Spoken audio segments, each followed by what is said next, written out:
అన్న నమస్తే అన్న. నమస్తే. అన్న నిన్న కేటీఆర్ గారు ఎస్ఆర్ కోసం మాట్లాడడం జరిగింది. బయట దేశాల నుంచి వచ్చేట వాళ్ళకి ఎంతైతే హక్కు ఉందో మన దేశం ఉండేటోళ్ళకి అంత హక్కు లేదు అని చెప్పడం జరిగింది. దానికోసం మీరేం చెప్తారు? ఈరోజు మన రాష్ట్రంలో మన దేశంలో మనకు హక్కు లేదంటే ఆ రాజకీయ నాయకులకే అర్థం కావాలి. అంటే ఏ పాలన చేస్తున్నారు ప్రజల మీద, ఎంత అహోగా నుండి మాట్లాడుతున్నారో ఆ రాజకీయ నాయకులకే తెలవాలి. ఈరోజు మనం ఏమంటున్నాం అంటే ఈరోజు ఓటు హక్కు ఎందుకు పోతుంది ఎస్ఐఆర్లో, ఏది ప్రాబ్లం? ఇప్పుడు ఒక అమ్మాయి మన ఇంటికి వచ్చింది మ్యారేజ్ చేసుకొని వచ్చి ఆ అమ్మాయి పేరు అక్కడ ఇందిరా అని ఉంటుంది, ఇక్కడ వచ్చినాక రజిత అని ఉంటుంది. అందులో పేరు ఇద్దరు చేంజెస్ ఉంటుంది కదా, ఆ చేంజెస్లో ఎవరికి తప్పది? సర్టిఫికేట్లనేమో ఒక పేరు ఉంటుంది, ఇక్కడ పెళ్ళైనాకనేమో ఇంటికి వచ్చినాక ఇంకో పేరు ఉంటుంది. అందులో కన్ఫ్యూజ్, అక్కడ ఓటేయగలుగుతున్నారు, ఇక్కడ ఓటేయగలుగుతున్నారు, ఫోటో ఒకటే. ఈ ఎస్ఐఆర్ వల్ల ప్రాబ్లం ఎవరికి లేదు దేశంలో. అది మనం సరైన పత్రాలు ఇవ్వకపోతే ఆ రోజు దేశానికి మన రాష్ట్రంలో ఉనికి అనేది మనం ఓటు మనం తీసుకోలేకపోతున్నాం. ఓటు తప్పుదారి పట్టినట్లు అవుతుంది.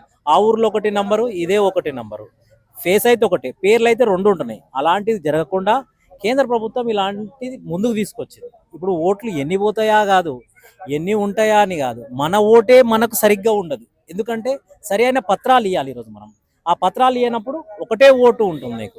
ఇంతకుముందు ఒక్కొక్కరికి రెండు మూడు ఓట్లు ఉన్నాయి. అవన్నీ పోయి జనాభా లెక్కలు ఇప్పుడు 4 కోట్లు ఉంది తెలంగాణలో, రేపు 50 లక్షలు తగ్గొచ్చు, 3.5 కోట్ల ప్రజలు ఉండొచ్చు. వేరే రాష్ట్ర పోలవి ఉన్నాయి, అక్కడిక్కడ ఉన్నాయి. అలాంటి తరుణం చాలా మంది తగ్గిపోతుంది.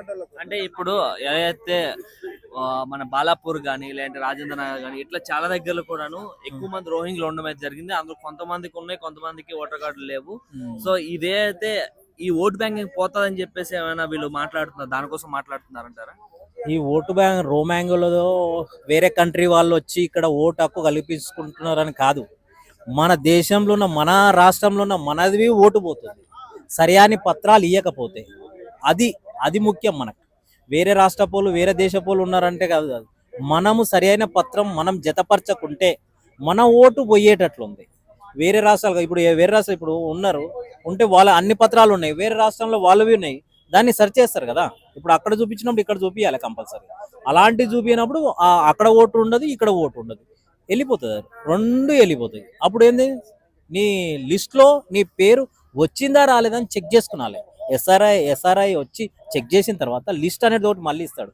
నీ ఓటాకు వచ్చిందా రాలేదా అని మనం సరి చూసుకున్నాలి, అప్పుడే సరైనది ఉంటుంది. కానీ లేకపోతే మనం ఏదో నమ్మకే వస్తే రాసి ఇచ్చినామా అన్నట్లు కాదు. అది మనం మళ్ళీ పోయి చెక్ చేసుకున్నాలి, ఓటు వచ్చిందా రాలేదా, అప్పుడే మనకు ఓటు వచ్చినట్లు లెక్క. లేకపోతే వాళ్ళ అధికారులు వచ్చి రాసుకొని వెళ్ళిపోయినాక మనం ఉన్నదిగా రాసుకొని వెళ్ళిపోయారని మళ్ళీ సరైన పత్రం లేదు, దాన్ని జతపరచలేదు, ఆ లిస్ట్లో మన పేరు ఉంటేనే అప్పుడు కరెక్ట్. అది గుర్తుపెట్టుకోండి. కదా ఇప్పుడు మన కేటీఆర్ అంటుండు, ఇప్పుడు వేరే మన దేశంలో మన రాష్ట్రంలో ఉండి వాళ్ళకి హక్కు లేకుండా మనకు ఏదో ఇప్పుడు చనిపోయిన వాళ్ళ కూడా లిస్ట్ తీసుకొచ్చి వాళ్ళ పేరు మీదంగా బంగ్లాదేశ్ వాళ్ళ పేరు మీద పెట్టుకొని ఇట్లా పాకిస్తాన్ లో ఉంటాయి కదా, వాళ్ళు ఇక్కడ అక్రమంగా వచ్చారు, వాళ్ళు వచ్చిన దాంట్లోకి వెళ్ళి వాళ్ళు ఎవరైతే చనిపోయారో వాళ్ళ పేరు మీదంగా వీళ్ళకి పెట్టేసి ఏదో ఓటర్ కార్డు ఏదో చేస్తున్నారని అంటున్నారు. మరి దానికి మీరు ఏం చెప్తారు? అది తప్పు, అధికారుల తప్పు, అది ఆ లోకల్ లీడర్ల తప్పు, ఆ పక్కనున్న నాయకుల తప్పు, అక్కడున్న నివసించే ప్రజల తప్పు. అది అధికారుల తప్పు. అక్కడ ఉన్న నీకు సేఫ్టీ లేనప్పుడు వేరేవాడెవడో చచ్చిపోతే ఆ పోస్ట్ మీద ఇంకో పేరు పెట్టడం అంటే అక్కడ నివసిస్తున్న వాళ్ళ తప్పు, అక్కడ నాయకుల తప్పు, రాజకీయ నాయకుల తప్పు, అధికారుల తప్పు. ఉన్నదా లేదా, 12 పత్రాలు ఉన్నాయి, సరి అయిందా లేదా అని దాన్ని జతపరిచి చూడండి. ఈ తప్పులు జరగొద్దు. ఇప్పుడు ఎస్ఆర్ఐ అంటే ప్రతి ఒక్కరికి ఒకటే ఓటు హక్కు, ఒకటే రేషన్ కార్డు, ఒకటే ఆధార్ కార్డు, ఒకటే పాన్ కార్డు, అలా ఆ తద్దినం మనకు జరుగుతుంది. అంతేగాని అయితే మొన్న ఏదైతే వెస్ట్ బెంగాల్ లోపల ఏవైతే ఎస్ఐ జరిగిందో ఆ టైం లోపల ఏదైతే ఓటర్ కార్డులు 92 లక్షల వరకు తీసేయడం జరిగింది. అయితే అందులోపల ఏవైతే ఫ్రీ పథకాలు ఉంటాయి కదా గవర్నమెంట్ ఇచ్చేటివి, మమతా బెనర్జీ గారు ఇచ్చిన దాంట్లో అందులో రోహింగ్లకి ఏవైతే ఫ్రీ పథకాలు ఇచ్చారో దాన్ని లెక్క వేస్తే 20,000 కోట్ల వరకు బడ్జెట్ మిగిలింది అయితే చెప్పడం జరిగింది సెంట్రల్ గవర్నమెంట్. సో అదంత వరకు కరెక్ట్ అంటారు? ఇప్పుడు 20,000 కోట్ల వరకు బడ్జెట్ మిగిలిందని ఆ ప్రభుత్వం చెప్తుంది. అందులో మన బెంగాల్ వాళ్ళే చాలా మంది 63% పోయింది. అందులో 13% ముస్లిమ్స్ ఉన్నారు. మిగతా 50% మహిళలే ఎక్కున్నారు అందులో. అంటే ఒక ఇంటి నుంచి పెళ్లి చేసుకొని వచ్చి ఈ ఇంటికి వచ్చినాక పేరు మారుతుంది చాలా మందిది. దాన్ని క్లారిఫై చేయక మన అధికారులు, అక్కడున్న లోకల్ లీడర్లు అట్లా 50 లక్షల ఓట్లు పోయినాయి, 50%. ఇప్పుడు దీని మీద అధికారులు ఏమంటున్నారు అంటే వీళ్ళు ఇక్కడ సంబంధించిన వాళ్ళు కారు. అంటే ఈ దేశంలో, రాష్ట్రంలో అలాంటివి జరగొద్దు. ఇప్పుడు మన రాష్ట్రంలో జరిగే సన్నివేశం అలాంటిది జరగొద్దు. వేరే రాష్ట్రంలో జరిగింది, ఈ రాష్ట్రంలో అది జరగొద్దు. ఇప్పుడున్న రాజకీయ నాయకులు, ఇక్కడున్న రాజకీయ నాయకులు, ఆల్ పార్టీస్, బీజేపీ కానీ, కాంగ్రెస్ కానీ, టీఆర్ఎస్ కానీ, ఈ పార్టీలు ముందుకొచ్చి ప్రతి ఒక్కరికి అవగాహన కల్పించేటట్ల ఓటు అంటే ఏంది, ఓటు హక్కు అంటే ఏంది, ఎలా ఉండాలి, ఏం కథ, దానికైనా సరైన పత్రాలు ఏంది. చాలా మంది మీటింగ్ పెడుతున్నారు, ఎక్కడెక్కడనో పెడుతున్నారు మన పార్టీ ఆఫీస్లో.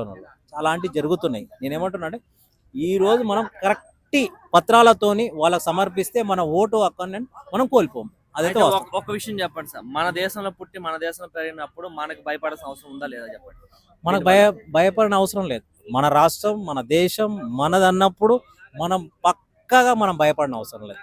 మనం చెప్పుకోదగ్గవలసి, అది నా ఓటు, నా హక్కు, నా జన్మ హక్కు, ఈ దేశానికి, ఈ రాష్ట్రానికి ఓటు వేసే హక్కు నాకున్నది.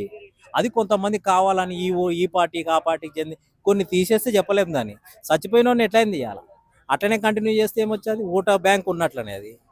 దాన్ని అధికారులు క్షుణ్ణంగా చేసి పరిశీలించాలి, అంతే తప్ప ఏదో మనం చేసినామని మళ్ళా చచ్చిపోయిన అట్లనే ఉన్నోడినట్లనే పక్క ఉన్నోడిని చంపేసి లేనోడిని ఉంచినట్ల అలా చేయకుండా అధికారులు కరెక్ట్ చేయాలని మేము కోరుకుంటున్నాం. Thank you.